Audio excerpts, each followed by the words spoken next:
Well, friends, so the topic of the day is surrender value in life insurance policies.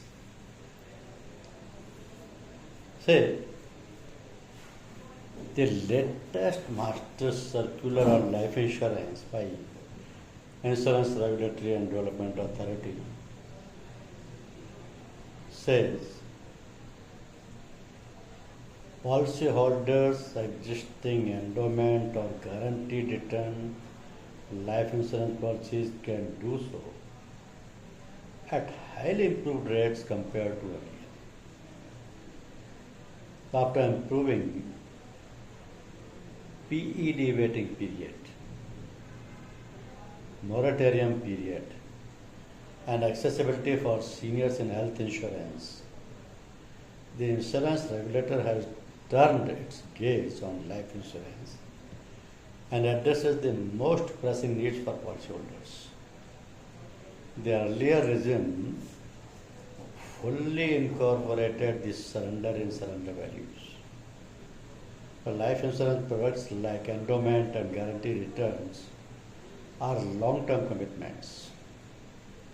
So in lieu of annual premium payments extending to 10 to 15 years, policyholders can expect a particular yield and death cover and life insurance plans. But owing to an emergency or a change in plans, if one were to exit the plans midday, the surrender value to be expected was a mere fraction of the payments made. So in the earlier regime, surrender values were as low as 20 to 30% of payments made. For instance, if one existed at year 2 after making 2 payments of rupees 1 lakh in 10-year plan, so one could expect a return of rupees 40,000 to 50,000 on surrendering.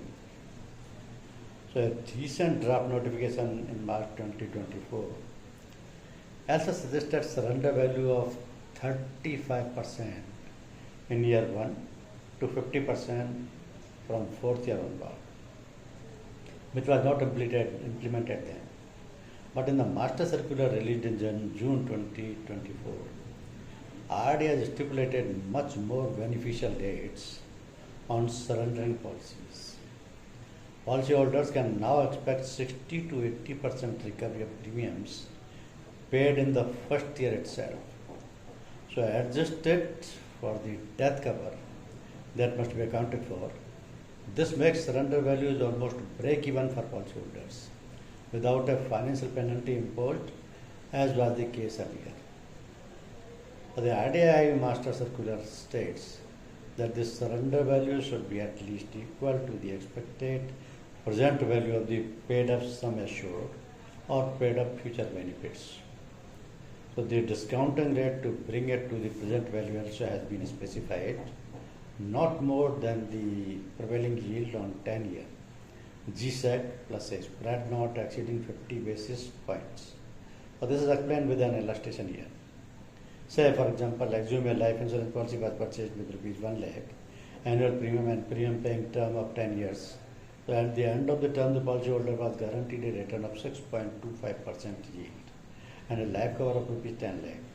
But this implies that on completion, the policyholder will receive rupees 14.17 lakh as survival benefit or rupees 10 lakh on death during the policy period. So the surrender value equivalent to paid up sum assured is calculated as original sum assured, that is rupees 14.17 lakh multiplied by 2 upon 10 ratio of premiums paid to total premium paying term also as per IRDA circular.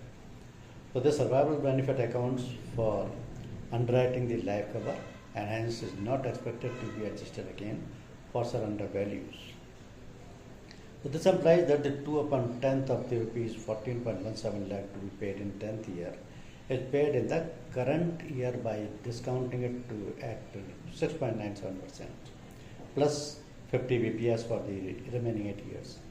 So this comes to rupees 1.6 lakhs or 80% of the paid value, that is rupees 2 lakh, compared to 30 to 40% of what in earlier insurance policies.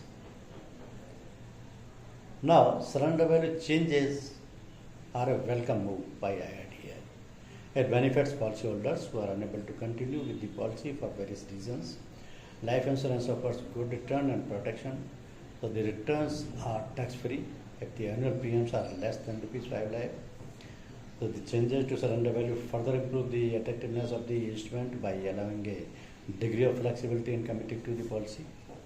The policy is expected to be in force from September 2024, and any policy sold after date should carry a customer information sheet detailing surrender value as such. So the policy is already in place, unfortunately may not allow any improvement in surrender values. The IRDAI may also clarify the final surrender values guidelines with the illustration allowing insurance companies to allow, because this is a very welcome change and everybody needs this benefit. Now,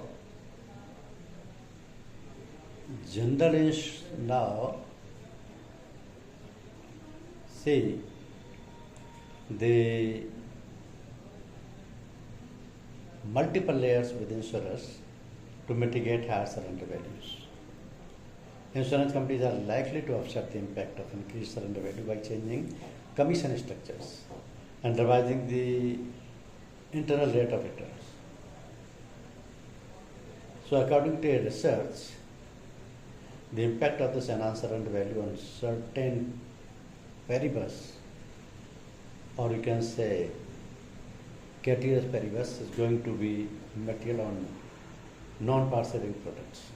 However, this also gives the life insurers the opportunity to moderate the impact of higher product payouts to the surrounding policyholders or the other stakeholders. So the Insurance Regulatory and Development Authority of India, in its Master Circular on Life Insurance Product issued, has prescribed enhanced special surrender value. So as per the circular, the life insurers will have to ensure that the SSV is at least equal to the expected present value of the paid up sum insured. Paid up sum assured, paid up future benefits, and accrued to the vested benefits, duly allowing for survival benefits already paid. So the surrender value will be applicable after the first year if the first year annual premium has been paid. The guidelines provide the discounting of benefit of 10-year GSEC with a cushion of 50 basis points, that is called BPS, as compared to the draft, with proposed discounting at 10-year GSEC rates. So special surrender value should be equivalent to at least present value of the paid up sum assured paid capital of future benefits and accrued benefits, if any, shall become payable on receipt of one full year premium. So with this payout on premature exit for policyholders making an early exit will go up. So the increased surrender value is likely to impact the value of new business, margin of the insurance companies, if the norms are applicable to both participating and non-participating products. So the impact will be materially higher for non-par than for the par. Private insurers like HDFC Life Insurance informed the exchanges that the company is expecting is a gross impact of nearly 100 bps on its new business margin due to the higher surrender value as a result of exit. So the VNB margin of the insurance companies for the entire financial year is likely to see a decline of 100 to 300 bps ceteris paribus.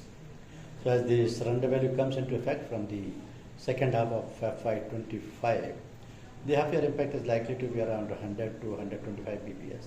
It is also likely to result in a shift in product mix. So the VNB margins of the non-par segments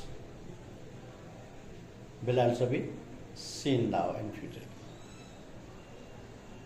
And the another important aspect is